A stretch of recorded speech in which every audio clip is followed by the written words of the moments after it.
42, Palmdale, California, September 21st, 1964.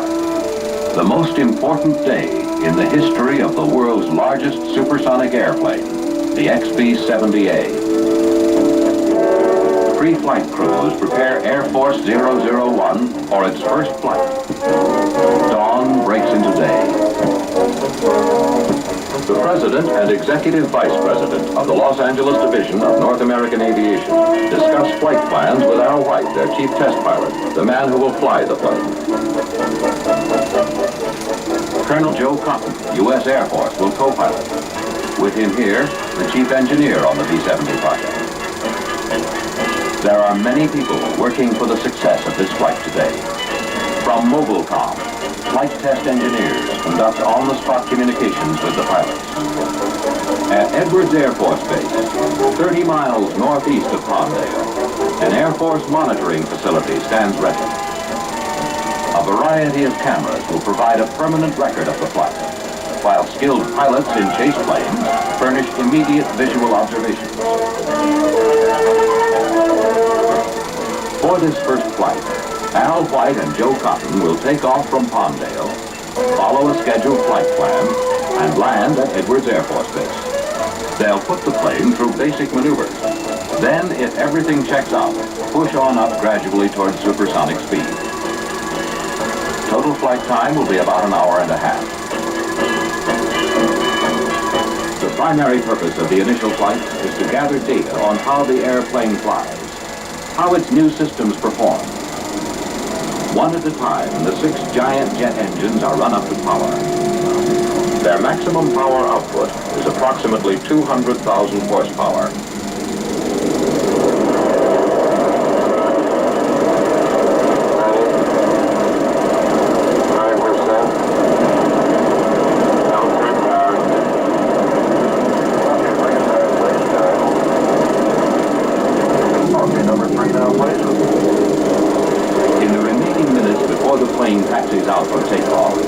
Check and recheck.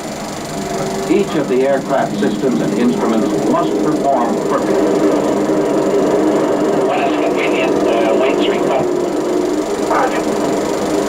8 right, 100. 8 left, 500. All stations this network, this is Edwards Data Control. Estimated takeoff time for the B-70 is 0830. 0830.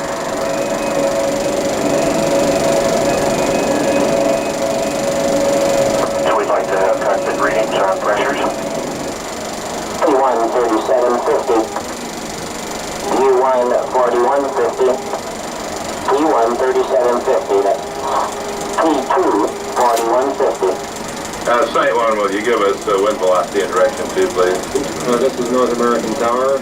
The winds are 090 at 8 knots. Setting range good with us, thank you. 115. Primary 1, 2, 5. Switching to primary 2 and utility 2 fluid levels.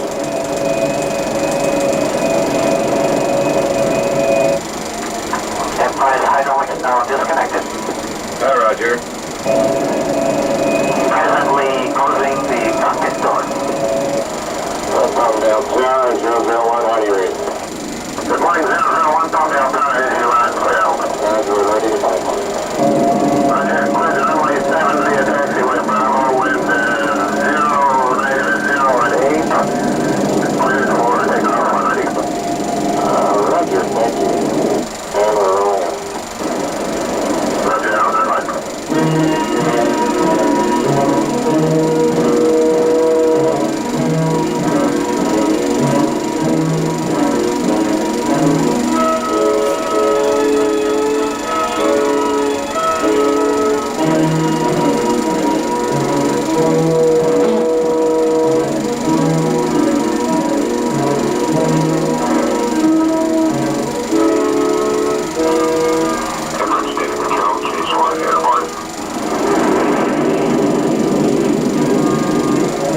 The XB-70A represents a new concept in aircraft design, not only in appearance, but in its specifications as well. Speed, 2,000 miles per hour. Altitude, 70,000 feet. and a range that will span continents.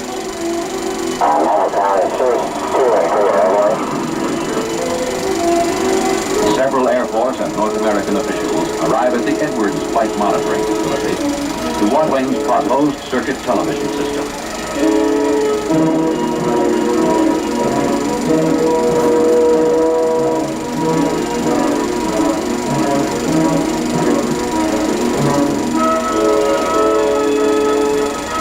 Al, this is data control. We have you on the TV monitor and you look great.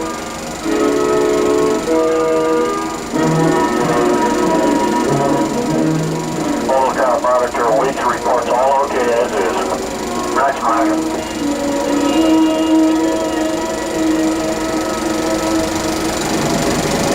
Attention all stations, this is Mobilecom 001, now lined up on the end of the runway. Takeoff will be to the east. Jason, are you all ready? Got 1 minute now.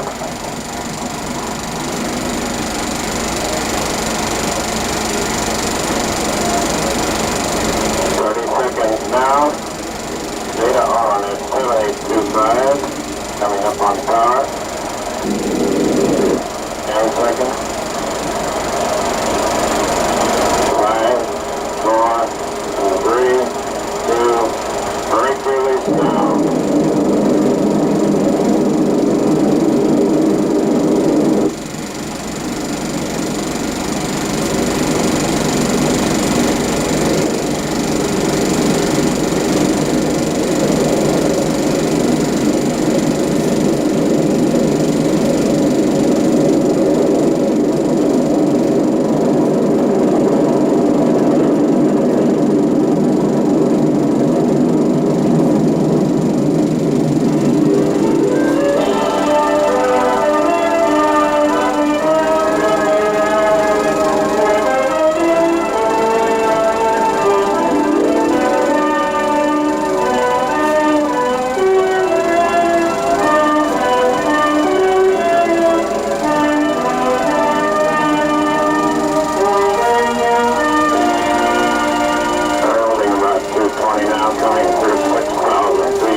I want a confirmation from the ground to go ahead and put the gear handle back down. Roger. Let's go and put the gear handle back down. On the countdown, 3, 2, 1, down. When the gear handle was put down, the landing gear returned to its normal extended position. It was determined that a faulty electrical switch had caused the malfunction.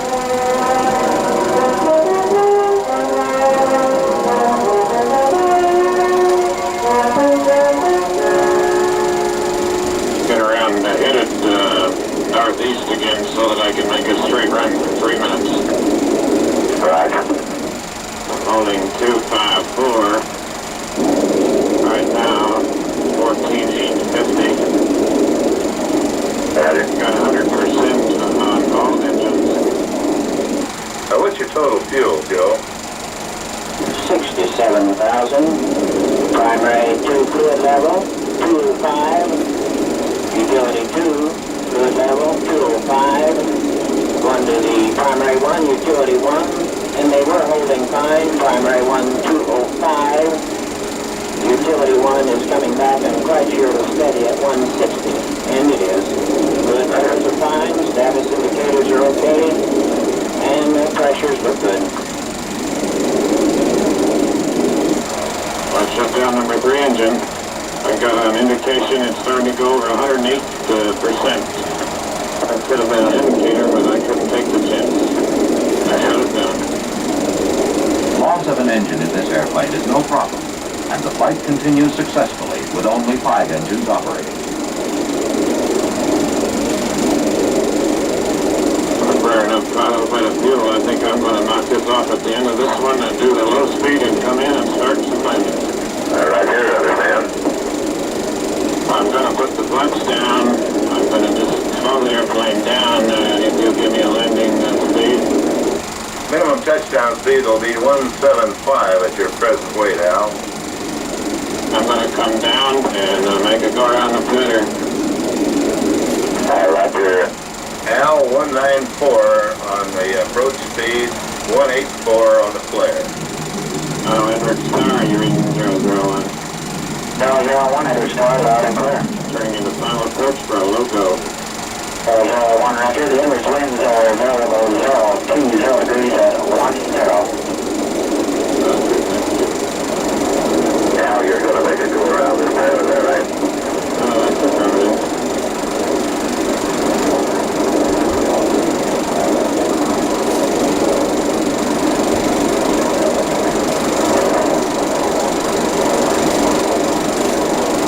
Hey, I can see that shadow now. That looks pretty good. But the one with you. 4 is N3 and it's off. And 1 to 2. Okay.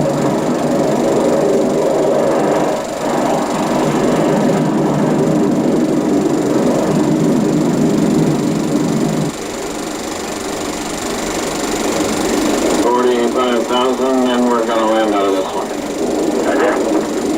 Jason, you obviously see me leveling off a little high. Well, let me know.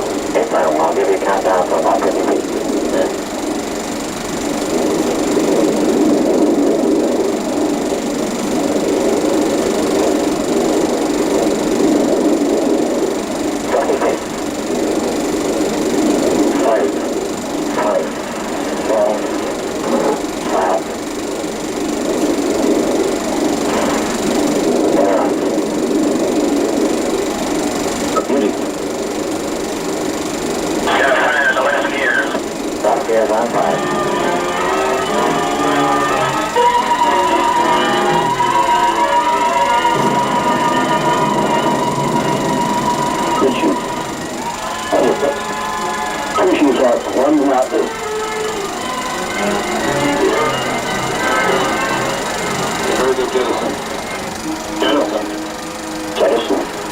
Jettison now, 74.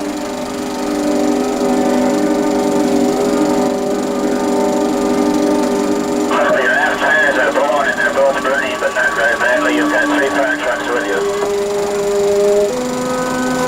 A locked brake caused the 2 rear tires of the left-hand main landing gear to blow out.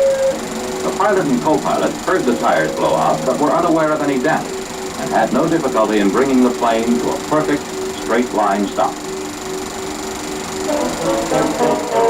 Which set of tires was it that blew? A first-hand report on how the flight went was given to the press by Warren Swanson and Al White of North American, Brigadier General Irving L. Branch, commander of Edwards Air Force Base, Colonel Joe Cotton, the project pilot, and Colonel Marion Akers, program director of the B-70 Systems Project Office.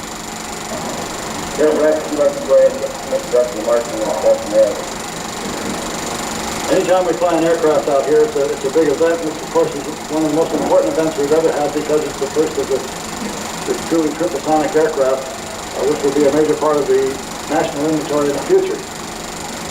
This marks a milestone in our work here, and I'd like to turn this over to Al White, the pilot, to have him say a word or two. And I'm very delighted with the way the thing went today. I think mainly because after quite a long wait, we're now on the way to developing this airplane and getting into this flight test program from which we have so much to gain. We took off with an intent of flying around the base here until we were satisfied that the airplane was performing satisfactorily. We had a good look at all the systems. Everything looked like they were okay. And we at that time attempted to bring the landing gear up. I think maybe you circled the lake once about then. Then he made a normal gear retraction, and it did not fully retract, so it was decided not to fool around, to take all the precautionary measures possible and just put the gear back down and leave it in that position, then proceed to the alternate flight plan to obtain our test data that we wanted with gear and flaps down and with flaps up. I shut one engine down because we had a malfunction in that one, but had absolutely no trouble handling the airplane with the one engine out. Came on down and took a look at the approach,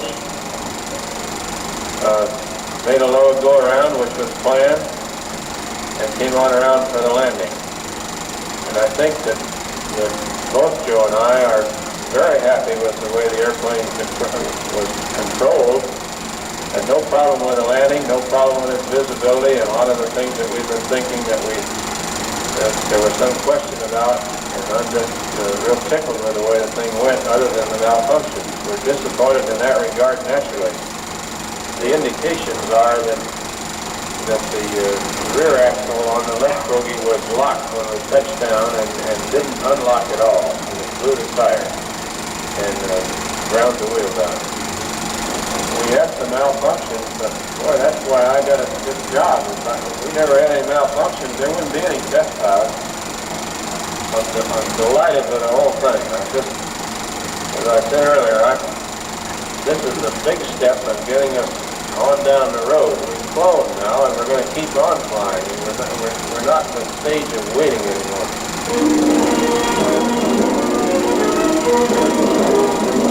2 weeks after its initial flight, the XB-70A is airborne again. Changes were made on the landing gear brake system to prevent locking. A faulty switch which prevented gear retraction was replaced, and the number 3 engine overspeed condition was remedied. Okay, so I just about got my speed. Is everybody in position? Okay, let's have the data on in the counter number, please. Data on continuous 3370, time 33 and 10 seconds. Okay, here we go, and the gear on the count. 3, 2, 1, gear up. Handle up. Green lights are out. This is good.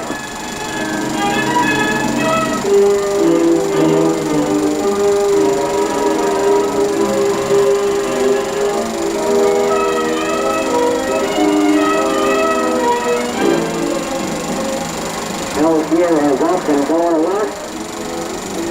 Real well.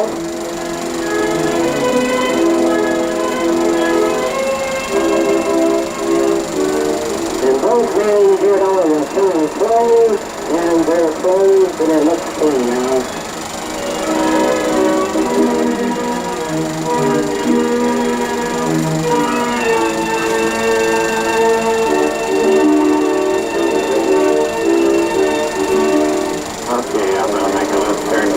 Back a little bit. Roger, you're clear to the next point. Okay, data on, please. Here's your pitch pump. Right here. Rolling pump. Pulling 32,200. Roger, Joe. Total fuel. 100,000 pounds. Roger.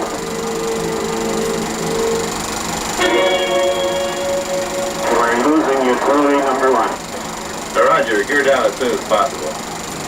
Pressure is dropping in the utility hydraulic system due to a cracked braze in the hydraulic line. 760 knots, the gear's coming down. The XB-70A has 4 independent hydraulic systems. The landing gear operate from 2 utility systems. If utility hydraulic pressure is lost, as was indicated, the landing gear is lowered by the remaining utility system as soon as possible. This is a precautionary measure. I got 3 greens and no red. Plan to land on the south wing center, headed north. Wind 3 decision is made to land on the 11-mile-long lake bed runway, which will allow ample length to stop without braking if necessary. 0170. We're now in flat down indications are green all the way.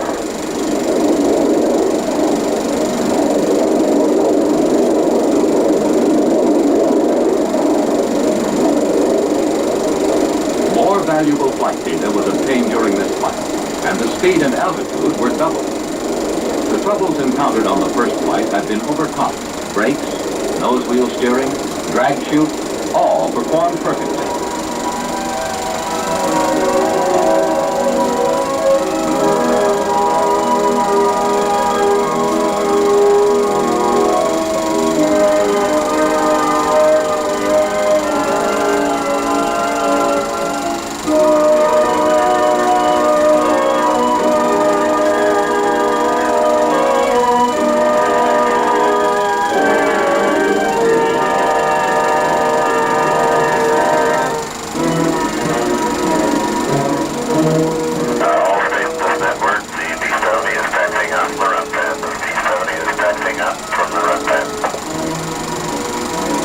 Just a week later, the third flight was underway. The goal? Supersonic speed. 001 is return at the base of the tower. By now, the pre-flight checkout continues without interruption. It has become almost routine for these men, whose job it is to fly and test Air Force 001.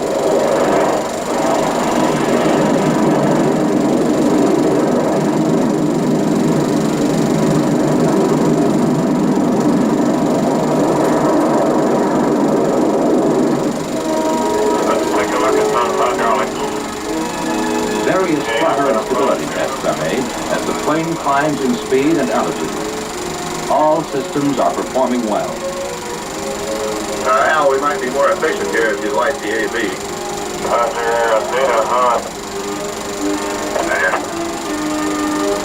What's your Mach number now, Al?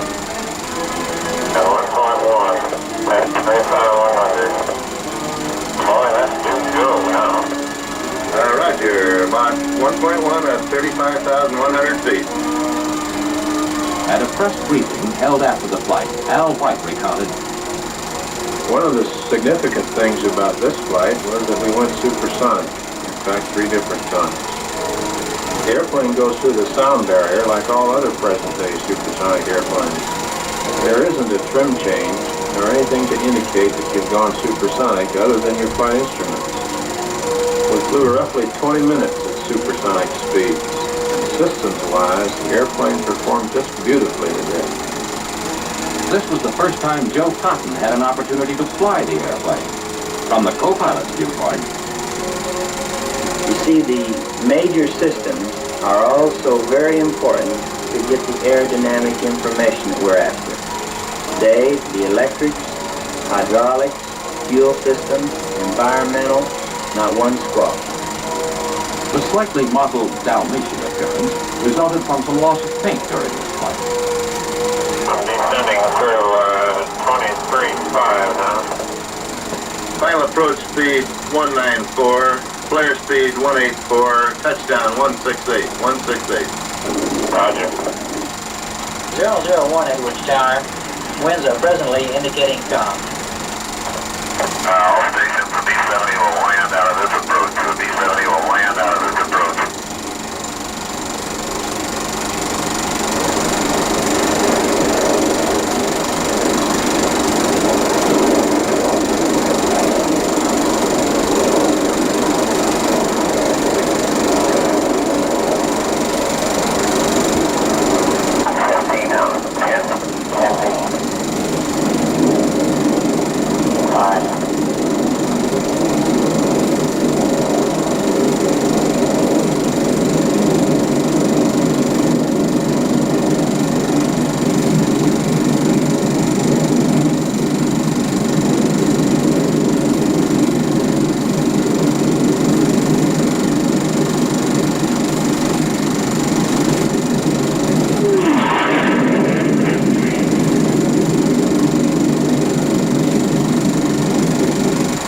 Third flight in 3 weeks, an exceptionally good record for a new airplane.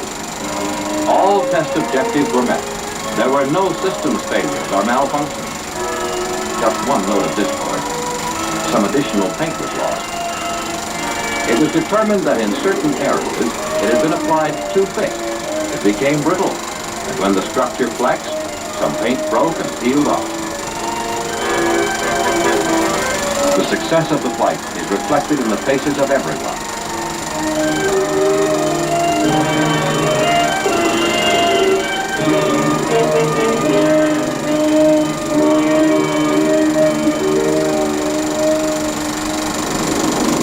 Flight number 4.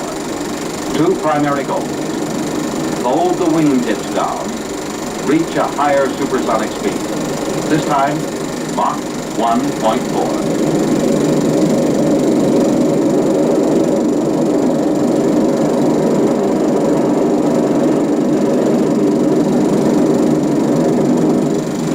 Landing gear and flaps were retracted immediately after takeoff, and 001 climbed to 35,000 feet and a speed of 0.95 Mach. And we're just about over 100 at 5. Let's go ahead and put the wingtips down here. The wingtips going to 1/2. In supersonic flight, as an airplane increases its speed, a smaller wing is required. At the same time, a larger vertical tail surface is needed for improved directional stability.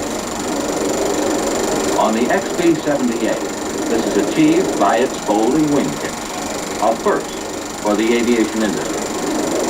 As planned, the tips were folded down 25 degrees. Succeeding flights at higher speeds will be made with tips down 65 degrees.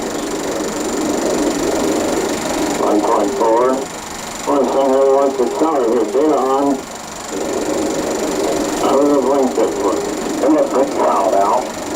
Engine's good, I got it straight.